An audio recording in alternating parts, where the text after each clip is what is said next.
Welcome everybody. It looks like we're almost a full house. So shall we give it another couple of minutes and let's see. Let's just give people the opportunity to join. It's 3 o'clock on the dot, so we'll be kind and give people another minute to join. We're so pleased that you are with us today. Thank you so much for making the time to join our panel to have this very important discussion.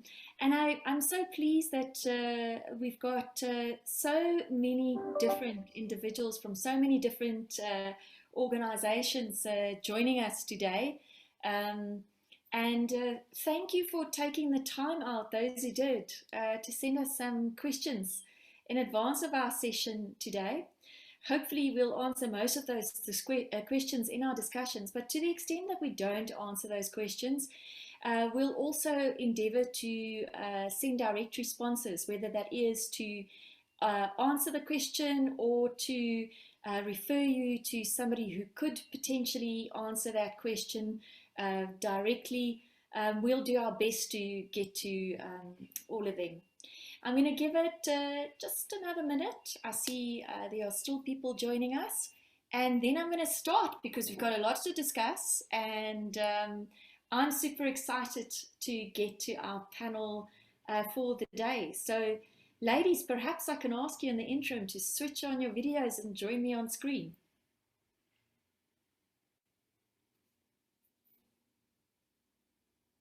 And Paul, I'm just going to ask that you just check for me. I know that you spotlighted me, but I'd love to see all the ladies. Just to check. There we go. I can see all the ladies. Fabulous. And I just want to say before we start, we did not have a discussion about what we were going to wear today. It just kind of happened. So where women get together, there's a great collaboration via osmosis. So love the color combinations, ladies, and love to see you here today. And I'm so delighted that you chose to join us and spend an afternoon with us. Thank you so much. So without further ado, welcome everybody. Thank you for joining us. Let's get going. This is such an important conversation. I think if the last 17 months have taught us anything, it's taught us to be intentional. It's taught us to be intentional about how we think about each other, how we think about supporting each other, and how we think about building inclusively, which is why it's such a privilege for me today to be spending time with this particular panel. For each of these ladies have a very, very interesting story to tell around how they got to where they got to, and in addition, some insights to give on all the good work that has been done, not just through their career paths, but also in the last 17 months. And I think it's important that we share the wins. We sometimes get easily stuck in what still needs to be done without reflecting on what has been done. And sometimes the greatest learnings sit in what has been done in terms of getting better at what we are doing. So I am going to allow the ladies to introduce themselves. While the ladies introduce themselves, I'd love to get a bit of a feel for who's joined us today. So two polls are going to pop up on your screens, participants, in quick succession. So please be quick on the button. The first one, we're just going to ask you to tell us a little bit about yourself, and then we're going to ask you to categorize yourself. The questions are self-explanatory. Paul, if you could pop those up on the screen and just give people a moment to just do it. So we'll give a minute each for each of those polls. And while those polls are up, I'm going to ask, and as I see them on my screen in no particular order, for the panelists to introduce themselves. Ketumetse, you first on my screen. Go for it. Thanks, Melanie. My name is Ketumetse. I am the MD and Head of Enterprise and Supply Development at I'm an Entrepreneur. We are an Apex platform, an Apex company at assisting entrepreneurs build and grow their businesses. And we really do this through three ways: enterprise and supply development, our monthly I'm an Entrepreneur summits, as well as digital content. I'm very excited to be here and looking forward to the discussions this afternoon. I think you're still on mute, Melanie. Woo, there we go. There we go. It was bound to happen, and I'm so glad it happened so early on in the webinar. Lyle, over to you. Hi everybody, I'm Lael Bethlehem. I'm an investment executive at Hoskins Consolidated Investments, HCI. HCI is a broad-based investment company. We started off as the SAC2 investment. So we're an investment company that was founded by the South African Clothing and Textile Workers Union. And SAC2 is still our major shareholder. So we have a broad base, we have a social base. We are now also listed on the stock exchange, have been for many years.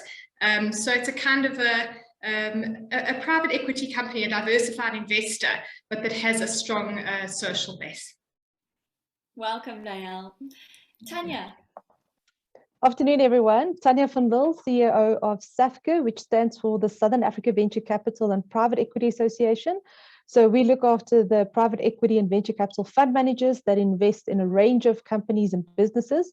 And some of the things that we do is capacity building and development for our members within the industry, advocacy work, promoting the asset class, research, thought leadership pieces. So there's a few, we've got our fingers in a few pies within the industry itself. Thank you, Tanya, and welcome. Very, over to you.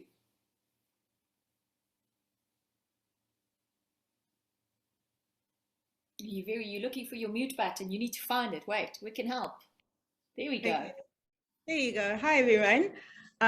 It's really good to be here. So thank you so much for the invitation to be here.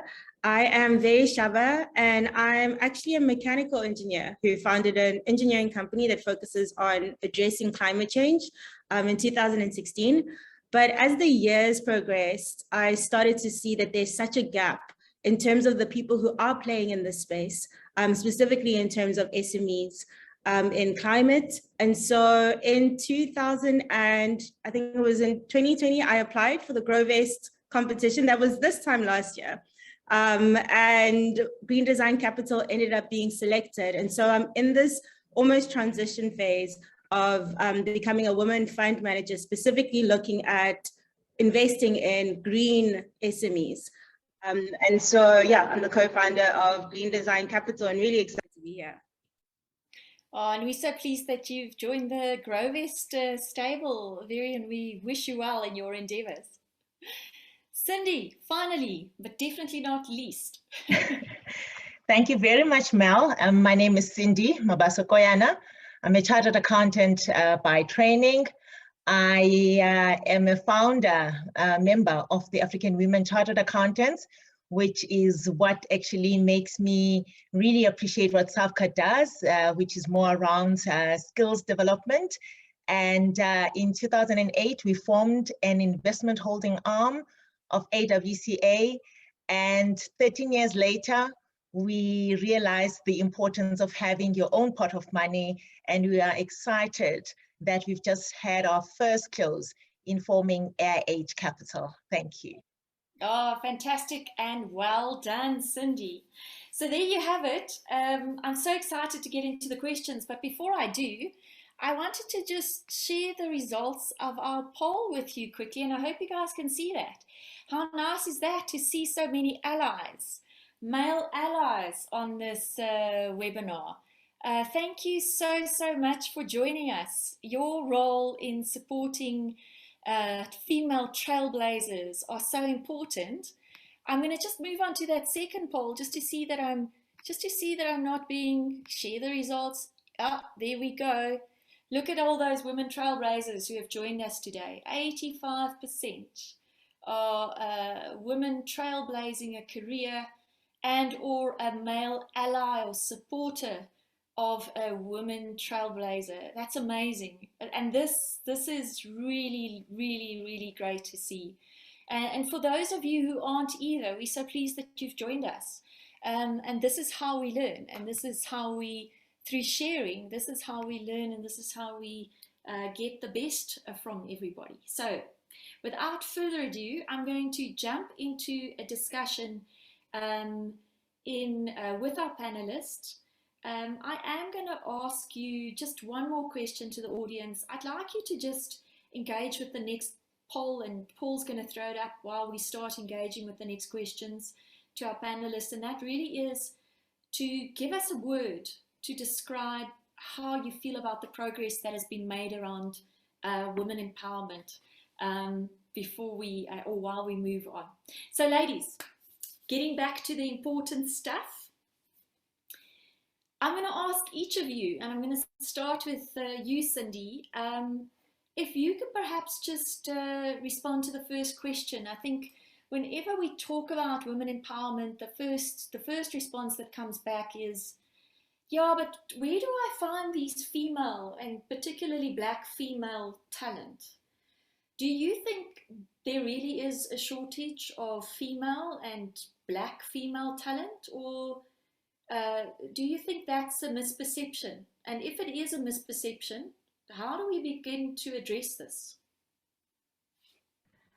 Thank you, Melanie. I do believe that at the moment, we've got a very rich pipeline of women talent, of women professionals, and actually even new entrants into industries like ours in the financial services space, and probably right up to the middle tier of people's careers. Where there is a challenge is definitely at a senior level, where they have to now be partners and be founders. And that is where we require intentional programs like the one that SAFCA runs, like the ones that Ristura runs, where they found us, in terms of us being able to join the space. So I believe that if we are intentional, there is definitely more to be done. Research says that most of the female-owned fund managers that we now see, and I'm sure Tanya will be sharing the stats with us a little later, actually came up in the last 5 years. And this is clearly the tipping point, as Malcolm Gladwell will say, of all the work that, whether it's through the SDGs, whether it's ESG, whether it is the financial sector charter in our country in particular, or BEE. The truth of the matter is that all those intentional programs do unearth, to a greater extent, women who then transcend and actually come up into the higher echelons in leading in our spaces. I believe women are there. So the women exist. Cindy believes the women exist. Tanya? And Tanya, Cindy's put you on the spot. She says you've got some stats. Have you got some stats that you can share with us specifically around the private equity industry? I definitely do, and it's very much central to the private equity industry. But if I look at the SAFCA members, and we did a bit of an exercise a year ago, and we looked at the number of fund managers within the space that are members of SAFCA, how many of them are actually women-owned? And out of 130 fund managers, only 11 at that point were women-owned and members of SAFCA. That's about 9% or under 9% in terms of our actual membership base. And collectively, what's more worrying is the funds under management. Collectively, they only managed 3% of the total funds under management that were reported by SAFCA members. So even though there were more female fund managers, the amount of funds that they actually managed weren't as much as their male counterparts. So there's definitely a lot of work that needs to be done, and that's why SAFCA, and Cindy alluded to it, has development programs. But I think if you look at, is the talent in the sector? They definitely are. There female talent, whether it's fund managers, they are out there. They just need the support or someone believing in them and giving them the right tools to be able to achieve what they want to achieve, whether it's fundraising, whether it's scaling. But I think the one thing that's important to remember, whether it is making a decision about who to employ or who to invest in, we must really think about who's making those decisions. Because what we find a lot of times is if you tend to gravitate to people you know that either look the same or feel the same or that you can resonate with. So there's still a need for appreciating diversity and making sure that even in the decision-making process, who makes those decisions is important, whether it's investment or employing people. So if we're going to be intentional around changing what the space looks like, we're going to have to be intentional around diversifying the decision makers, because ultimately familiarity is a bias, and you're going to veer towards what you know. So maybe let me ask you, Veri, this is now a career path you're forging here. You're moving into this space. Is that your experience? I mean, who are the people that you're talking to? Do they look like you? Do they talk like you? Do they come from where you come from? Is there any familiarity there? Yeah, exactly. And I think the biggest thing is that what separates us is not talent, it's opportunities. And I think that's exactly what we've had to face. If you look at a country with 51% women, I think it's hard to say that we can't find talent. It's that the talent is not being able to access the boardrooms where some of these decisions are being made, or the talent is not being given an opportunity to be in the boardroom. And so when I think Tanya had also spoken about this a bit, there's this trust deficit that exists. So currently, because of the demographic of the fund managers in our country, they will gravitate towards what does look like them, because that's just what will happen. And then the unconscious bias has that if someone doesn't look like them, then can you trust them with the money? Can you trust them with the decision-making process? Because you wanna like invest in someone who you think will have a similar decision-making process as you would. And so for me, I was quite fortunate because somehow I did get pulled into that boardroom, and that came from other women, you know, telling me about this opportunity that existed. And once I was in that boardroom, it did not look like me at all, which is very similar even with engineering as well. And what I just found is that finance is probably worse than engineering, and one would never really think that in terms of diversity. And I think it's about that. That's why I honor and salute the men on this call, because this woman conversation is not a woman conversation. It's actually a South Africa conversation, because we need to include the demographic as much as possible in the finance and in decision-making process. And it was the allies in the room who pulled me across the line to be able to start this journey as a fund manager. So I do think that there's a long way to go. And I think that we also need to understand that diversity does not mean inclusion. So it really is about letting or having the woman come into the boardroom, but also having a decision-making power when they are in the boardroom, not just there to tick boxes, but there to actually make a difference so that we can keep pulling and including more women into the conversation. And then we don't have to have panels like this, you know, because we've actually now transformed, and the next, you know, conversation is something completely different. And that's such an important point, having a panel discussion about how we're talking about 10xing the collaboration because it's already existing. That would be so cool. And I guess that's why we have these discussions, so we can get there sooner rather than later. Yeah. So maybe I want to flick it across to you, Lael. I mean, like, you've got a couple of years on Veri in this space. But is there anything that you've learned through your journey, and you've opened a lot of doors for a lot of women, that you can share with our audience today that has been helpful and supportive in progressing this intention around more diversity, which is women in the workplace? That's right, Melanie. I mean, you know, what's interesting here is that people assume, as Veri said, that you know, that there's some sort of inclusion being done of women almost just as you know, something we have to do, rather than as something that is going to lead to a better outcome. So for example, with investment, you know, if you network into women's networks, you're going to find opportunities that are different. You're going to find investment opportunities that you wouldn't have known about. You're going to unearth all sorts of jewels that you wouldn't have unearthed if you were only talking to a small portion of the population. And it's the same, of course, with race. So I think that diversity is not only like a responsibility, but it's also can be a tremendous advantage. But I do think that there are many men out there these days that are beginning to play that more proactive role alongside women. And that is really important and really great. Cindy already, I think, alluded to the word intention. And I think that is the key word. I think this stuff happens when we intend it to happen. So we have to develop a kind of a collective intention. But I also just want to say that there's another important word here, and that is the word assumption, because there are a lot of assumptions made about women. And they also, you know, are just unconscious biases that people have in their heads. So I think a lot of this is also about just beginning to unravel people's assumptions and making sure that those very often incorrect assumptions are not allowed to kind of drive decision making. Yeah, it's such an important point around misperceptions, and we've seen it come up now.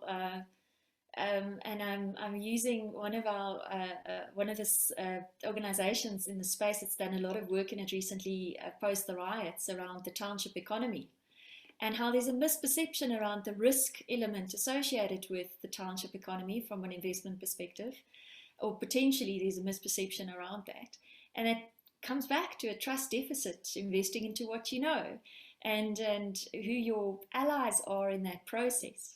So this is an important point. And Ketumetse, I mean, you get to do a lot around entrepreneurship development and around specifically enterprise development. So you must have seen this bias creep in often, and you've had to address it intentionally, I'm sure, quite persistently. And I'm sure you've seen the outcome of that. It's reaped benefits. It really has. And I think I like the word that Cindy used, that intention, because I think what we need to have a conscious culture of inclusion when it comes to these instances. And I mean, I've been very fortunate to have a male. I mean, the founder of our company now is Andile Kumalo. So I was very fortunate to have him include me in the boardrooms where we still go together, but no one looks like me in those boardrooms. I still have to be the girl saying, the guys come in and say, hi, gents. I have to say to them, and lady. And sometimes we have to be very conscious about it, and we have to remind people about it, because I think also people that are on the other side, or the males on the other side, they often forget, because it's not something they consciously thinking about, because they're used to seeing themselves on the other side, where they don't see the different person. So I think we have to have a very conscious culture about inclusion, especially women inclusion, and even in business. What we see come across a lot is, especially when we're doing applications, or when people are applying for things, you see 51% Black ownership. And then when you dig deeper into the business model, it's the sister or the wife that is on paper 51% Black ownership, but it's still led by males. So those are some of the things that we experience on the ground, especially with entrepreneurs and SMMEs. So I don't want to lose that point. That's a really important point. But I want to say to you, I sit on a board of directors, and every single intro male, I just joined the board of directors, I was their first female appointment. So bravo to them for taking that step. They took a big chance on me, because I'm not what I would call diplomatic or quiet.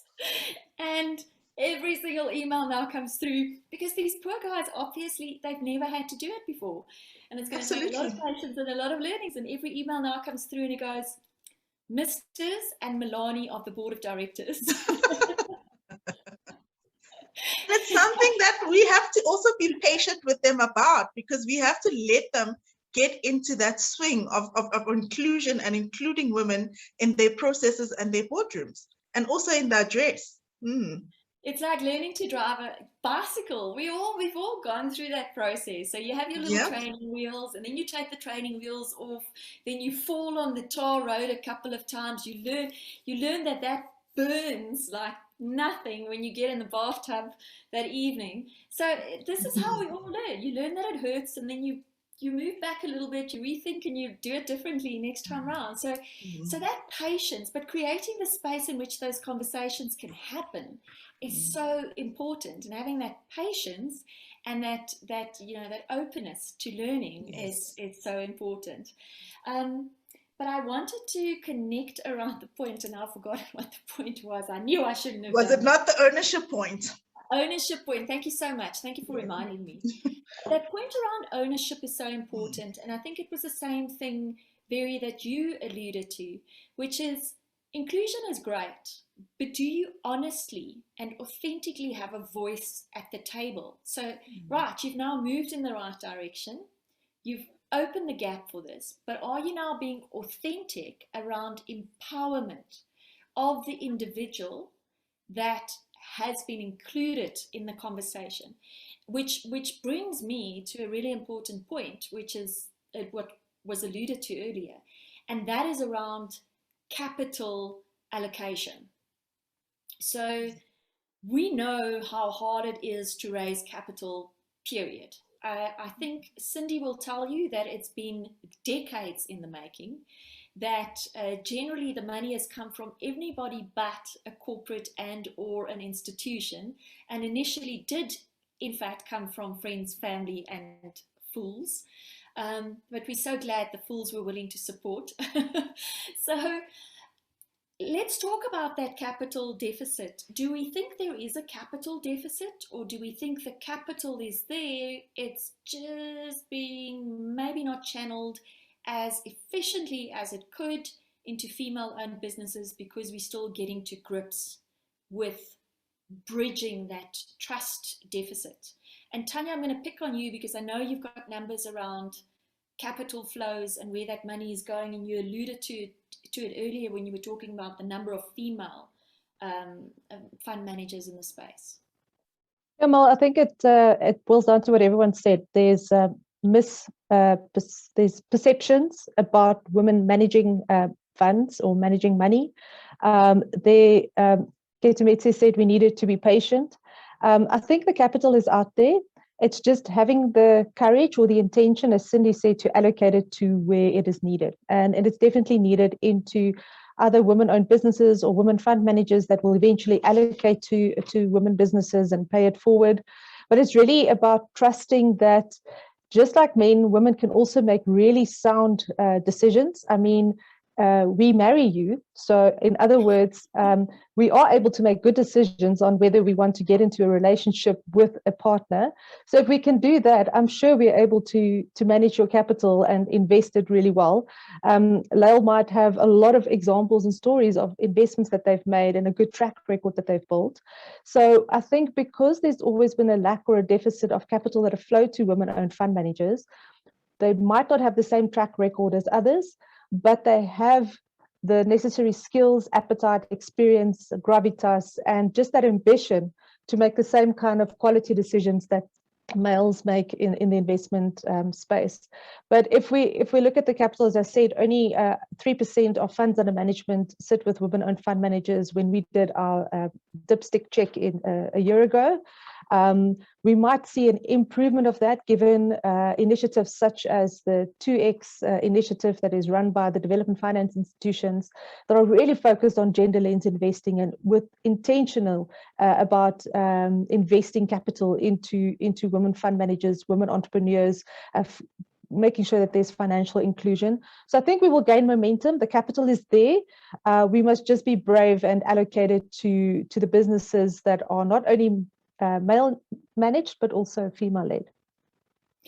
Yeah, Tanya, you know, I've been doing a lot of work, you know, with women-owned fund managers who also manage those businesses, and the ability, that grit factor that you see with women is just extraordinary. And it's because it's something that we see every day. You look after a family, you look after extended family. You've got your fingers in so many different pies, and you've got to be intentional about making sure those different pies all survive. So I think that grit factor is something that really for me is important to recognize when you look at a female-owned business as a potential investment opportunity.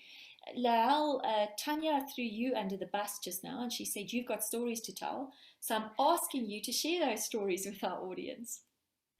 So I work in two perhaps slightly different spaces that are financial services and investment spaces, but perhaps not quite the same as what some of my colleagues here on the call are doing. So the one is that I'm on the board of the Industrial Development Corporation, the IDC. And I've served on that board for many years. And I want to say that the IDC has been a tremendous opportunity, not only for me, but for many women. The IDC has had a female chair now for, I think it's at least 15 years. I think it's 15 or maybe even 20 years. that each chairperson of the IDC has been female, and has been Black female at that. And there's been a very strong involvement of very, very senior women on the board of the IDC. The IDC also got a woman who is the Chief Operating Officer, doing an absolutely fantastic job. And there are some other parts of the state where really good work has been done in drawing on the skills and talents of women. I mean, the new team at Transnet, both the CEO and the CFO of Transnet are now women. So there are little, bright sparks within the state where really good things are happening. And in some ways, the state has led on this particular question. And then if I think about my work in HCI, HCI represents a kind of a different path to capital. And that is a collective path, a path that workers have taken. So HCI represents mostly clothing workers, and those clothing workers are mostly women. So these are women who, women and men, but mostly women, who have become empowered through their own investment activities, that they have undertaken through their investment company.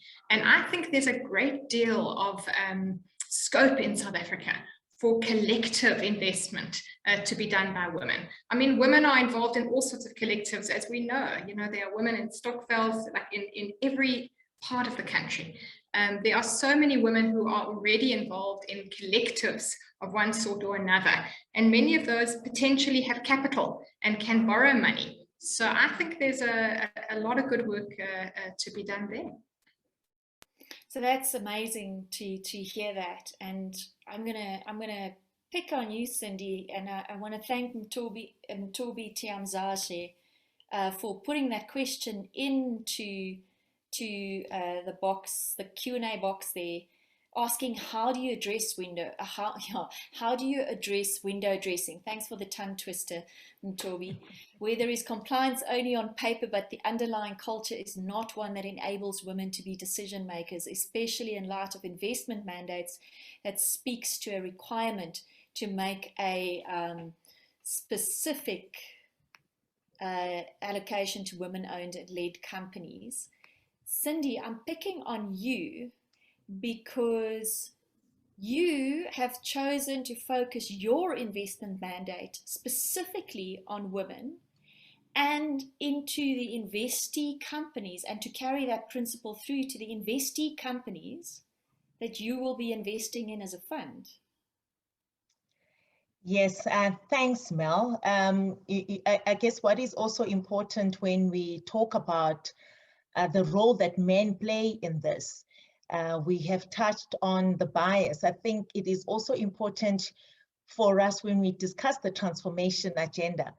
We always believe that transformation is only for the person who needs to be empowered, whereas transformation must also take place from the one who is perceived to be the empowerer. They also need to transform, and I think Itumetse referred to the fact that they also come from a background where we've been socialized in that, the men are superior. They're the ones who know better how to manage money. So those are some of the things that need to be conscious in the training. In fact, one of the LPs in the US says they've got now programs specifically designed in also training, not just men, but everybody in understanding the bias.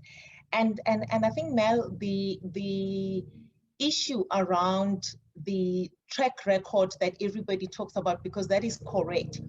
That is how capital will be allocated. That trust is built through the competency, the track record, which is something you can measure, but it is also built through what Stephen Covey called the character, which is where the relationships, the network, and that is what I believe men are very good at, because that is how they end up, recommending one another. So the importance of the programs that SAVCA runs, I mean, for example, the incubation program, and I know someone asked me, Cindy, why do you need to be incubated? You are, an old woman who's been around for some time. But the reality is that being it is also important to identify your own areas of, of growth, because for me, what was important is that the work that SAFCA has done, and the one that I enjoyed most is when we had the masterclass with the LPs, telling us the importance and in terms of what LPs look at, because yes, they'll back the jockey. Yes, they would look at that impact work. And we all know that women are the ones most likely to invest with impact. Women are the ones most likely where we are invested. And to your point, Mel, we have run AWC Investment Holdings for 13 years. But I can tell you that the shift, now that we've got money and we're not depending on only being vendor finance, in our confidence in driving transformation, in being vocal on some of the things we want to see in the investee companies, that is the value of allocating money to women-led funds, because the ripple effect is actually there. And women will also generally go and identify industries which are solving challenges of humanity. So I think it, as I think Lyle said, that it is not just about doing a favor for women, or let's just carve a space, but ESG is not instead of returns, but it is actually, we now are seeing the importance that it actually enhances returns. So when we discuss ESG, it mustn't be seen as if it's just the softer side of investing. And it is good to see that it is starting to be intertwined in investment policies and processes, not just as an add-on. And as a typical accountant, I mean, I know how much when risk management came into being, we used to be blamed, to say this risk management, of yours, and then you'll just be a risk manager in the corner. And I think it's the same thing as ESG, because over time, people realized it has to be part of the processes. That's amazing. There's so much in that, Cindy. Mtobi, I think you got your answer. No window dressing where Cindy's concerned, and she's driving that messaging through every investment that she's involved in. And while you were speaking, or just before you started speaking, Greg, thank you so much for putting that comment in the chat.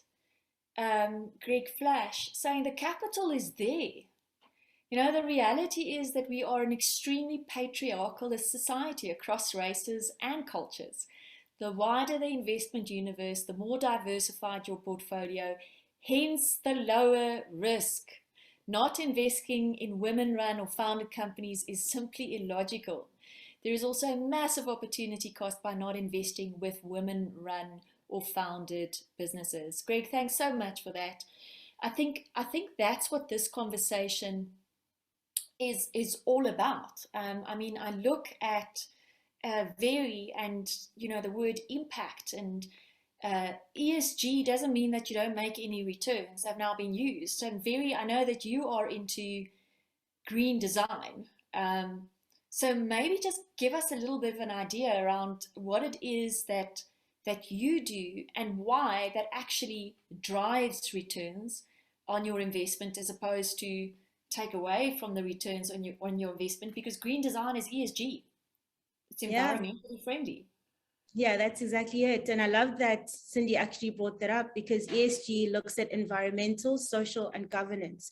And what actually happened during the pandemic is that those stocks that had a very measurable focus on ESG, according to the S&P 500, they were better performing than the conventional stocks, because the risk is, it's de-risked, because you're starting to look at all the aspects that have an impact on the quality of your investment and also on the returns on your investments.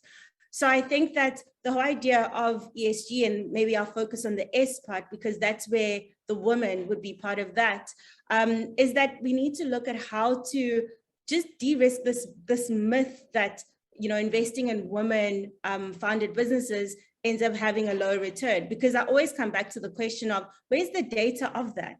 I've never seen data saying that, if I invest in a woman-owned business, the return there is worse than that of a man's. And I almost think that if we are looking at how to, and I'll go back to the word measurable, because that's the main thing. If we are going to look at how do we future-proof, how do we measurably kind of convince society that they need to invest in women-owned businesses, I do think we need to start collecting a lot more data on the performance of some of these women-owned businesses, and showing that the return is high. I think there were some stats that Grovest had which showed that the return is higher when people do invest in women-owned businesses. But I think that's exactly it. I think with ESG, you start to de-risk your investment because you're starting to invest for generations to come. And you're starting to address things like when there's environmental risk, like when there's social risk, which is what happened and what we saw in our country a few weeks ago. That's actually social risk. And then also just the governance structures. So making sure that you're not window dressing, making sure that your board is diverse, because even when McKinsey did their study, they said that a board that is more diverse had better returns. So there's just a lot of data that goes to show that ESG, women investing, has better returns. And so I think the question comes down to then the data, then what's the reason for not investing in women and not investing in ESG related investments in businesses? That's amazing. I mean, like, and thanks, Tanya, for putting the IFC study in the chat, showing that gender balanced teams have 20% higher net IRR. So it is all about the money. If you want to make the money, include women in your thinking, include women in your processes, include women in your frameworks, and you're bound to make more money. Lael, I see you've gone off mute. You want to add something? Yeah, I just wanted to add, I wanted to ask, like, what do we as women have to do to push all of this forward? Certainly we need men to shift their perceptions and to shift their assumptions. And I think an occasion like this is a great opportunity to work with our allies. But the question is, like, what do we as women also have to do? We have to support each other for sure.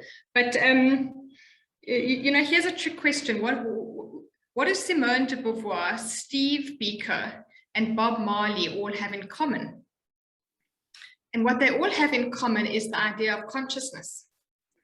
So Bob Marley said, none but ourselves will free our minds. And Biko was all about, how to undo oppression that is in your own mind, that, internally. And that's exactly what the early feminists were also about.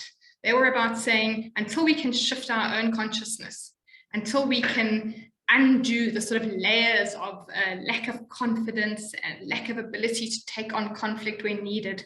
In other words, all the internal barriers that women have. And as Steve Biko was working with it, as Black people have, it's going to be difficult for us to break all the glass ceilings. So I think there's a lot to be done by us in shifting our own consciousness. One of the things I've noticed in corporate environments is women are much less willing than men to take on sort of conflictual situations. We often sort of, we step away. We sort of shy away as soon as things get a little bit, the temperature goes a little bit higher. So things like that, I think are part of the reasons that women, perhaps sometimes struggle. If you look at like the banking environment in South Africa, actually, there've been very few women right at the top of banking in South Africa. So anyway, it's really just to make the point that part of what we need to do is we need to be shifting our own consciousness and the consciousness of, of younger women as they come up through the ranks, so that we can, take on all of those things. Thanks for that contribution, Al. When I was preparing for this webinar, I came across a quote by Angela Bassett, and it says, when you ask the best questions of yourselves and others, you invite the best answers. So it really is around being comfortable enough to have these type of engagements. And I want to actually invite and say, if there's a male ally in the audience who'd like to share with us his experience around getting that mindset shift integrated or taken on board, please share it. Please share it with us, so we also know how to engage with our male allies on this. Tanya, you've got your hand up. Thanks, Mel. I think I think it's just on the shifting the consciousness and what we as women should do. I think the biggest gift you can give yourself is self-awareness. Knowing what you're good at, knowing what you're not good at, where your limitations are, knowing what makes you tick, what ticks you off. All those things are very powerful in terms of understanding who you are, your ambitions, what you want to achieve. Because shifting that self-consciousness is the most difficult thing to do. We are our worst critic. We sometimes chase acceptance at our own cost, etc. So it's really about understanding yourself, what you want, what you are able to give to others as well, but also what you're not willing to give up or forego. And I think it's sticking to those kinds of things that will sort of be a guide for you in terms of your decision making, your values, and how to progress within itself. But as women, as Lyle said, look out for each other, because we are our own worst critics. Sometimes we are too critical of other women as well. And we need to invite others to the party with us in terms of walking this journey and, breaking those glass ceilings, breaking those barriers in terms of being able to grow and get to the next level. So it really is about an abundance mentality and being kind to ourselves as people. I love that. I love that. So I really, really hope, Jihad, I hope you were listening, because you asked the question, what more must women do? And I love what you said, Tanya, because it's something that we can all do. It's just something we've got to do. I saw a hand in the audience, and I want to go to that hand before I come back to you, Tanya, because I see your hand is also up. I'm going to ask, there we go. Now I'm going to mispronounce your name, Nagam Azar. Your hand was up, and I was hoping that you wanted to contribute to the question we asked. If you can just unmute yourself, and if you're willing to put yourself on screen, your video on, and chat with us and share with us what you wanted to share with us.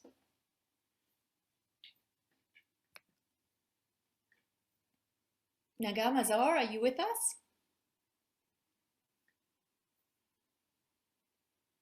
Okay, it doesn't look like it. Admin Paul, will you just keep trying for us and engage with Nagam and see if we can get him unmuted and on video. Kate Tumetse, you had, oh sorry, Tanya, did you want to say something quickly before I get to Kate Tumetse? No, please go. Super. Kate Tumetse. Thanks, Mel. I think we also, as women, we need to start bragging more. If there's one thing that I've noticed that men do, they're not scared to tell their story about the work that they do. And they don't see it as bragging when they're speaking it amongst themselves. They're very quick to speak about what they do, the impact of the things that they do. And that's also how I think, you start getting the networks. Because in speaking about what you do and what it is you're doing out there, then other people start knowing that, oh, okay, Gitu's actually doing this. That is so cool. What a great initiative. Oh, Gitu has a fund. I know a friend that's actually looking for a fund. So your network also becomes bigger and it really starts with the bragging. And what women do, I think we're scared to brag about the work, because I think we're also scared of people saying she brags so much about what she does, because it's also that confidence thing. I don't want to be too much in people's faces. So I think it's also that bragging thing, because there are a lot of work that women are doing out there. I mean, the Cindy's, everyone on the call, the Cindy's of the world, the Bears of the world, had it not been, of platforms like these, I wouldn't have been able to know that this is exactly what Vera is doing in her business. And next time that I'm having a conversation with someone in the same era, then I can say, I know a person, I know a guy. So I think as women, we need to start getting into the habit of bragging and the habit of, I know a guy. So we mustn't be scared to speak about ourselves and the work that we do. I know a chick, and I'd like to share. I know a chick, and I'd like to share. So we really need to get to that stage. We were talking about business ideas earlier. Sorry, we were talking about business ideas earlier. Maybe what we need to do is put a challenge out there. Can somebody please create a I Know a Chick app? That's it. Share our wins and ask for networking opportunities. I see that Marilyn Leonard in our audience has raised a hand. So Marilyn, our Paul will get you on screen here. And if you're ready, just unmute yourself and put yourself on video and contribute to the conversation. There we go. I've asked you to unmute yourself if you're ready to go. There we go. I'm unmuted. Can you hear me, Mel? We can. I'm actually in my car, so I'm struggling to get myself on video, but I just want to agree with the fact that, you know, women need to talk more about what they've achieved. I work with quite a few young women across the race groups, and I just find that, you know, even in morning stand-up sessions, the men are so vocal about what they do, etc. And I need to actually encourage the ladies to actually speak more about what they do and elaborate more on what they do, because they undersell and underrate themselves all the time. I'm in IT, and it's important that we grow the women in IT. So what we've done, we've started a group called Lean In. It's founded by Sheryl Sandberg. It was her idea, but the idea is that the ladies in our company, we get together once a month and we discuss things exactly like this. You know, how do we build each other up? How do we build confidence? How do we talk more about what we're doing without thinking that we're being bossy? Because it's not that, you know. But if you've been brought to the table and you deserve your place at the table, you actually need to speak up and be heard as well. Otherwise, you will be overlooked. I love that, Marilyn. So it's almost like we need to practice this. So, Exactly. so maybe we need braai sessions. I don't know if it's a braai session or a wine session. I don't know what we need to talk, but consciously practice this and practice it in a safe environment until we do 100%. become comfortable with it. Exactly. And I found that through these lean-in sessions, and I'd encourage you ladies to do this with your young ladies and upcoming ladies. Do these groups, because I've just seen their confidence growing incredibly in internal meetings, in dealings with clients, because we do the practicing bits, which is to your point. So thanks for listening. Thank you so much for that, Marilyn. We really appreciate that. That's super helpful. So there you have it, ladies. Create a lean-in circle in the space where you are and create those opportunities. Cindy, you've gone off mute. Yes, thanks, Mel. I guess in addition to that, probably to make it a little bit more practical, because like the suggestion that we've just had, it is important indeed to collaborate. And the collaboration must not just be amongst ourselves. I think for starters, the whole value chain. We touched on, I think Light spoke about the leadership at IDC, which has got women. I think one thing we spoke about, having tangible actions from this session, and SAFCA with all the great work it does, for me to know who are the trustees in some of these pension funds, where are the women located, because let us also network across, you know, the value chain. I think that's the first thing, because again, to be introduced into this space, it took a woman who was the chair, Sitani, of EPPF, and introduced you know, us to the different incubation programs, be it Rescura and SAFCA. I think that's the one point. The second point, which I noticed that, as I indicated earlier, that most of the women fund managers came up in the last few years. And one of the things I've noticed, especially in the PE space, most of us are 150, 200 million as a start. I fully understand the issue of track record. However, to then make sure we have critical mass, how about us collaborating? Because what it means is that as AIH Capital, we will always be going for investments that need a check that's less than 200 million, because we can't use 200 million for one deal. So which means we're going to be pitched at that level until we have realized those returns, which are probably going to be another 5 or so years, and unless obviously we have another second close in due course. So one of the things I would like to see is that when there is one deal where we actually collaborate and club and go for that deal. And I saw this model from, is it We Connect, which is a global organization of women entrepreneurs who come together to actually bid and go for work that naturally on their own, each one of them would not be able to actually go for it. So in the meantime, once we're getting this 200 millions, surely we don't want to stay there. But we too, as we said earlier, what do we also do ourselves to empower ourselves is to pitch in a big deal together. So like a bigger version of crowdfunding. So we really need this app. Whoever's out there and could create this app for us, please do. We need to. Come on, all the ladies out there and all the male allies. Help us create this app. It's all about networking and it's so easy. And I'm sure WhatsApp won't shut us down. So let's just do it. Let's create an app and start networking on this. I think it's so important. I know that we were trying to get Nagam onto, and then Zoom disappeared. Nagam, I hope you found Zoom again. Because you wanted to share with us, and admin, I hope you're there so you can bring Nagam into the conversation to just share with us those learnings. I don't see him yet. Paul and team, if you guys can just look into that. There's a question around accountability while we're here, and I think we're starting to touch on how do we speed up, you know, this progress that's already happening. So Cindy has a great suggestion. It's NAGM, Nagam. I'm hoping I'm pronouncing it right, Paul. Have a look for me, please. I think we're starting to, you know, Cindy, with your idea, you're starting to address this whole point around how do we now start building momentum around all the good things that are already happening around us. I see Nagam has now joined us. Nagam, do you want to, I'm so sorry if I'm mispronouncing your name. I'm really trying my best. I'm going to unmute you. And the first thing you can do is just tell us how to pronounce your name, please. I've asked you to unmute. If you can just go for it.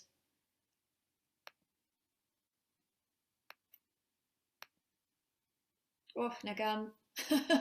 We're not getting this right. Okay, when you do get it right and you get yourself unmuted, just interrupt me. But there's a question in the Q&A box which I think is important. It's around who measures and holds corporates accountable. And I want to answer that and say we do. We do. I think we've seen the significant progress. Now the name escapes me, Tracy's team who does the work on climate change, just through the work that they've done, where they have literally, as a private interest group, gotten together to hold corporates accountable for climate change and the decisions that they make at shareholders meetings. So it's up to us, and it's up to us to hold corporates accountable on the things that matter. Not silly things. It's not waste opportunity, but on the big and important things, and to hold them accountable through making suggestions around improvement. So it's not, the cancel culture doesn't work for me, because cancel culture doesn't allow somebody to learn from it. What you're doing is you're punishing, and it's almost like putting a child in the corner and then never opening the door again. So for me, it's about learning. For me, it's taking the opportunity to allow somebody into your space with enough openness and vulnerability that they learn from you. So that's my response to that question. I don't know if any of our panelists has a different view on it. Very?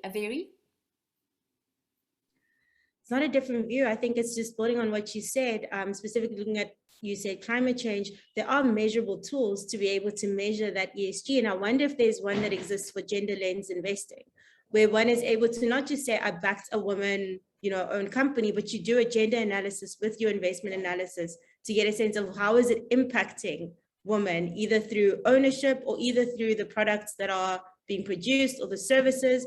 And so I think that we really do need to start looking at kind of having that measurable benchmark to say, this is a woman, or this is an investment firm or a company that has a gender lens, but the gender lens is measurable, it's quantifiable, it has an impact. And that's, I think, is going to add to that accountability. But I completely agree that you're right, the market drives this. So if us as women can't gather around that and start asking these questions, because every rand that we invest in is actually an investment in something and an ideal, then I think that we'll continue. Yeah, I think we need to, the market drives this conversation, and the market will be able to determine how much more we can do gender lens investing. Thank you so much, Very Sahulisani. I hope that helped. Kate Tumetse, you've got something to add there. Yeah, I just want to add on various points on impact. And we also see this when we're doing enterprise and supply development, because the issue is that, you know, the corporates can tick a box in terms of, I have spent the money, or I have employed the woman, I have put through this person through school for skills development. But no one ever goes back and actually accounts for the impact that happens once you've ticked that compliance box of having to do that. So going back to Vera's point, we need really measurable KPIs, or we really need measurable things to say, on 19th of August 2019, this is where we are, and this is what we did as a company, this is how we changed our board, this is how many women we put on, and this is what our results were looking like, this is where we were sitting in terms of social, financial, whatever, and 2 years down the line, this is the impact that our initiatives have had on our company. So those measures, I think, become quite important, and there's a lot of people that are involved. The corporate themselves must also keep themselves accountable for that, because if you are doing and taking those steps of change in your organization, you have to hold yourself accountable in terms of how has those changes that you've made actually impacted your company. So it also goes into it's the corporate responsibility and the people that are implementing that change, as well as everyone else, and you know, all of us and everyone in the ecosystem. So that impact and that measurement becomes very, very important for us. Love what you said there. Thank you so much for that, Kate Tumetse. It comes back to that point we were just making around intention. It's around intentionality, and you can't be intentional if you don't know what you're being intentional about, or if you can't measure whether your actions are actually creating the intention that you're trying to move forward. So great point there. I see that Jihad, thanks for that. Apparently Jihad thinks we could raise easily $1 billion amongst us if we were just to collaborate. Jihad, if we were able to do that, you're part of the team, come join us. We'll make the circle bigger. Thank you. And it would be our largest ever fundraise. Thank you. So why would we not throw our talents network and guts together to create that? I agree with you. We're going to be spending time. Let's go big or go home. I wanted to because I know there's a lot of the audience members here, and I've been going through some of the questions that have been asked, that is around how to make your way into this elusive space called private markets.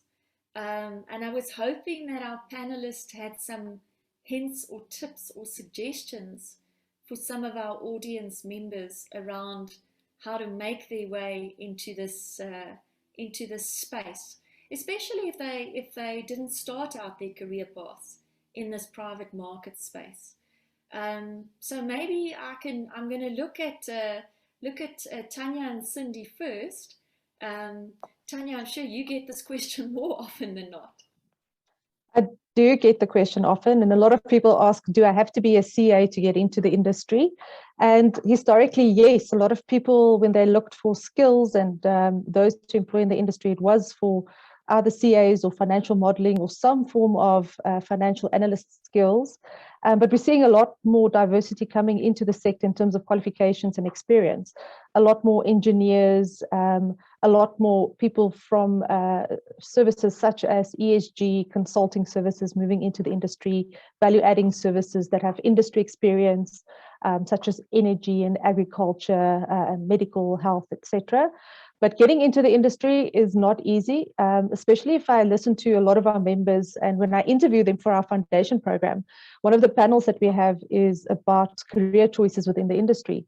And everyone said they didn't leave school or varsity with the dream of working in private equity or venture capital because they had no idea what it was.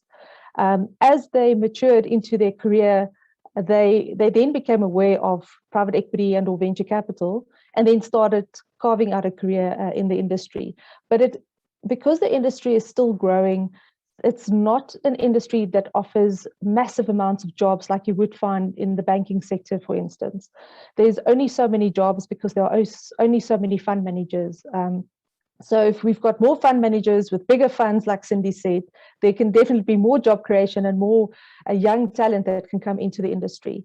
But some of the hints and tips that some of our members have shared on the panels that we've run before, they've said, you know, LinkedIn is a great way to reach out to people. Look at some of the deals that are being done, look at who's working in the industry, look who's piquing your interest. So do some research up front. Look at some of the companies and fund managers that align to what you want to do someday. Reach out to them.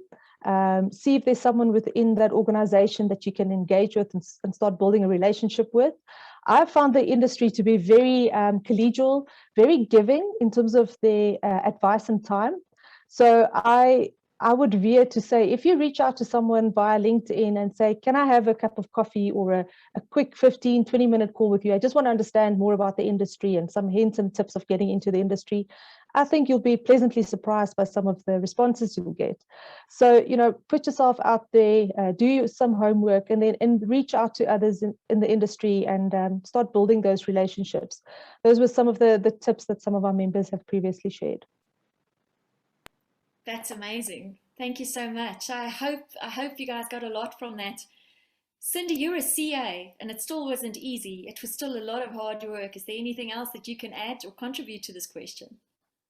It was difficult indeed, Mel. What assisted us is that because we had this track record, so to speak, when we're a pure investment holding company, at least we had been in the investment management space, picking deals and managing them. But the difference was that how we got into the PE space and the private markets was when we realized that even though most deals continued to be vendor financed from a diversity and inclusivity, encouraging women to participate, there was now this call for your skin in the game. And you know, and most professionals would not necessarily have this pot of money ready to put a 10 million against a 100 million deal. And that is what drove us to go looking for you know, this pot of money. And as you correctly say, it took us more than 2 years. So it is a barrier to entry if you're going to run it, you know, at a senior level, because to leave your work to set it up, and it takes, as I say, about 2 years without having closed the fund. And also at the same time, it might be difficult to be doing this whilst you're employed somewhere. So I guess that is also one contributor. And my sense is that, again, something practical, and probably the incubation programs are addressing this, is to limit and shorten that period.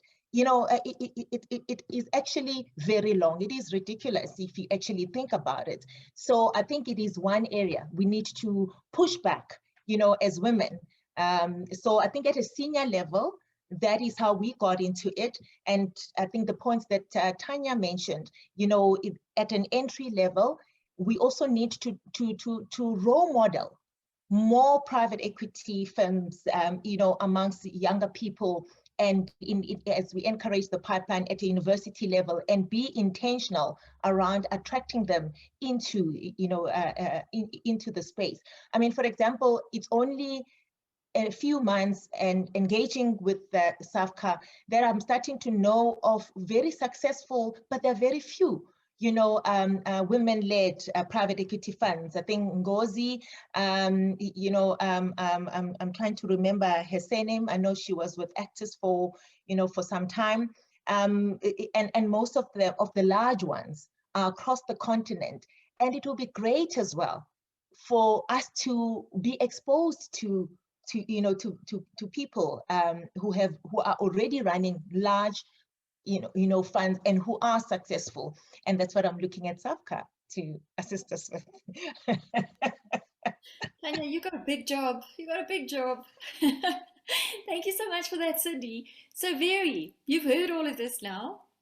A couple of years ago, you made this decision to follow this journey. Why did you do it? What drove you? What is driving you? Wow. I think that for me, what did drive me to kind of say, and I'm still, let me start and with a huge disclaimer that I'm at the beginning of this journey, but I think it's been exactly what Tanya said. It's very collegial. So if you do ask someone or just, you know, have a conversation with someone, they'll pull you in and let you know more. And so for me, what drove me to go into finance and into funding is really just the gap that I did see in terms of understanding that sometimes some of the women-owned businesses don't need 500,000 or $1 million or 2 million. They just need microfinancing and someone who's just going to take a bet on them and give them a contact that can lead them into the right room.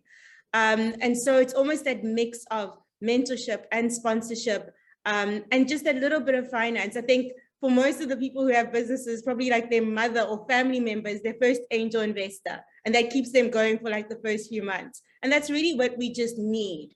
And so I think that, yeah, I think it was that idea of being able to make a change through finance and also just the economic freedom that women can get, because a lot of women don't necessarily have access to finance in any form or another. And so they end up being dependent on situations that might be toxic. And so it's also understanding those aspects, especially when you're a woman decision maker in the finance field, to understand the difference that just backing that one woman can do for themselves and for their family and for their business, and just for, you know, the change that can come from that. So that's really what got me pulled into this space. I don't have a background in finance. I'm one of the engineers that Tanya was speaking about. But I think it really is always just being willing to learn as much as you possibly can. And adding on to what Ketumete said as well, I think that as women, we need to start creating spaces for ourselves. So men play golf. A lot of the decisions that are being made are not happening in the boardroom. And a lot of the times as women, we get, you know, we gather and we prepare and we go into the boardroom thinking that that's where the decision's being made, but it's made outside as well. And I sometimes ask myself, how often do we as women create those spaces where we can sit and make deals and like plan ahead and, you know, speak about pipeline? And I think that that's kind of what's missing. So creating those spaces, but also creating our own opportunities instead of waiting for someone else to create those opportunities for us. And that's just kind of what I've been learning in my few months into this space, but we might also pull Cindy's line of, let's see what SAFCA can do.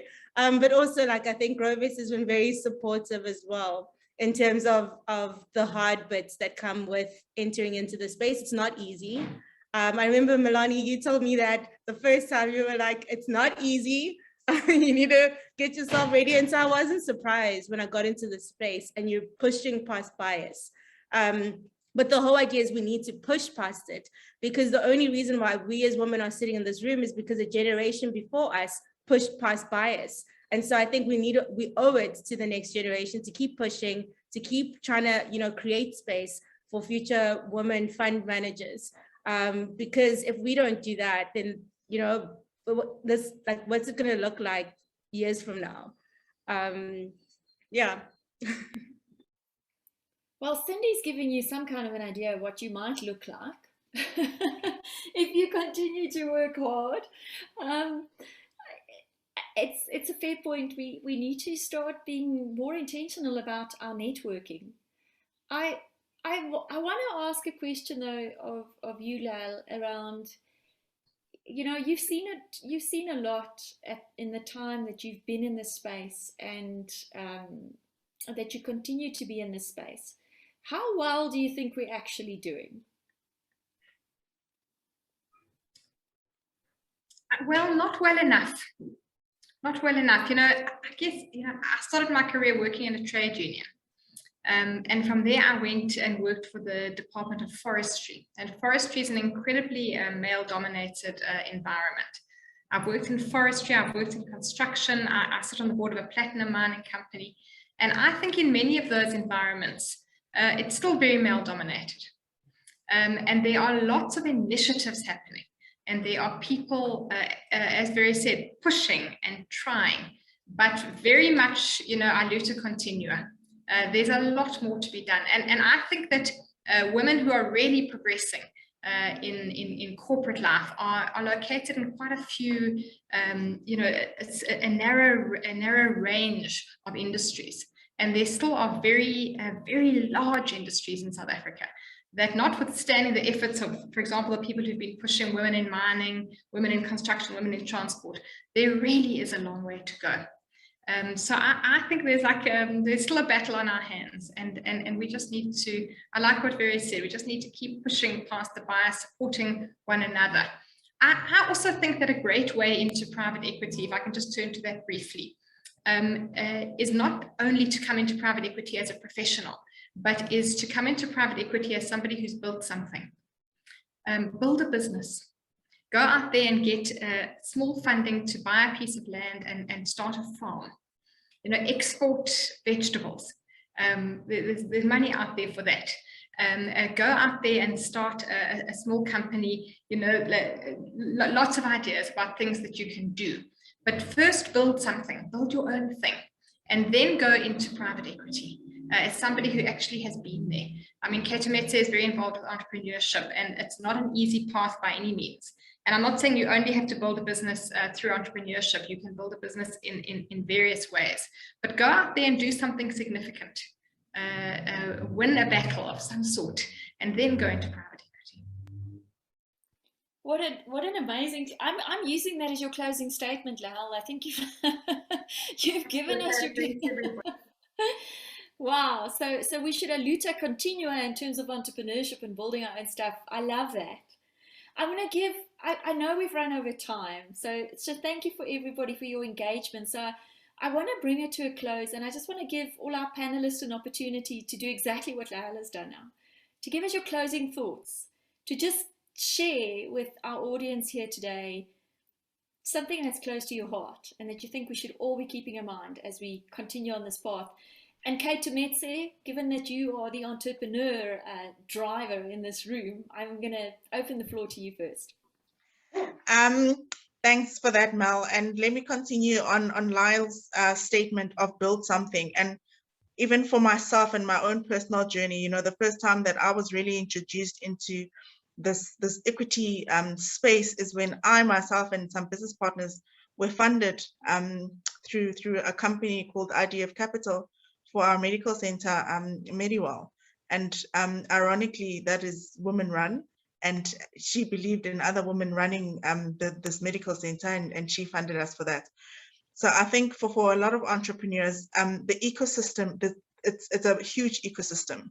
There's different role plays that you can enter into in the ecosystem. And like someone has said before, research in terms of where you are and where you want to be. And once you have placed yourself in the ecosystem in terms of what really is it that you want to do for yourself and going forward and building the sustainable economy of ours, then play in it. And don't be scared to even speak about it. Research, speak to the people that have done it. You know, we believe there's no lesson than learning from someone else that has done it before. So we believe in the notion of always linking up entrepreneurs or aspiring entrepreneurs with people that have done it before and people that are doing it currently. And people learn from that. So I think I would really encourage the people on the call and everyone else that is listening to the panel, go out there, research, and really find your spot in the ecosystem, because there are spots, lots of spots to be filled. And don't be scared, please, ladies, let's brag about what we are doing, because that is the only way we're going to get people talking about us and the work that we're doing out there. Let us not be scared. Let's be confident like the men are. They enter into a room and say, hi, my name is Ketumetse from I'm an Entrepreneur. You'll never forget that after I've said that so confidently. Love that. So build stuff and brag about it. Absolutely. Your famous last words? I would say thank you to the men who are in this room. I hope that you're gonna hear what was said and kind of be the change in those boardrooms where you look around you and there are no women. And I would say to the women in this room, we need to just back ourselves. At the end of the day, I think that I love what Ketumetse was saying, that it was female-founded companies that backed her female-founded one. And I think that's the trajectory that needs to happen. And so I do think that we need to have that conviction that we need to include women in what we're doing in terms of finance, because that's just a social risk if we don't. We have to have that inclusivity. And then I think for the investee companies, so the female-founded ones, I think investor readiness, do that work as well, because you know that there is a cultural or an unconscious bias. And so you need to enter the room as prepared as you possibly can be. And I think to the female investors, I think it's also the unlearning that needs to happen of our unconscious bias as well. And really just, making that intentional decision to say that you're going to back the women, either fund managers or upcoming business owners who are female. But I think if we don't back ourselves, like who else will? Right, so we've got build stuff, brag about it, back yourself. Tanya, what would you like to add? Mel, I don't know if others experience it, but sometimes at the end of a long day, especially when it's dark and at night, you think, oh, you know, there's so much on your shoulders. I want to change the world. You get despondent, but the next morning the sun shines and you're ready to tackle the world again. But what I've learned is that instead of these big dreams and big goals, look at your sphere of influence. So if I can't change the amount of women in the industry in a month or two or a year or 2 or 10 years, but what is my sphere of influence? So if I can give more women a voice, if I can have more women development programs, if I can, if there's any support that I can give into changing the face of the industry, I will do that within my sphere of influence. So don't eat the elephant, do it one bite at a time. That's fantastic. Okay, so we're building a list here. I really, really love it. Build stuff, brag about it, back yourself, use your sphere of influence.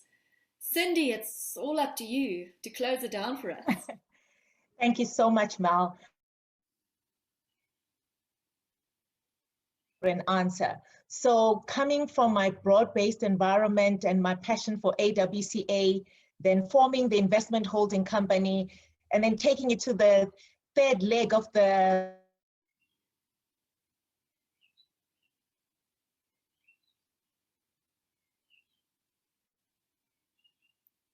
Is it just me that's struggling with Cindy? Cindy, are you there?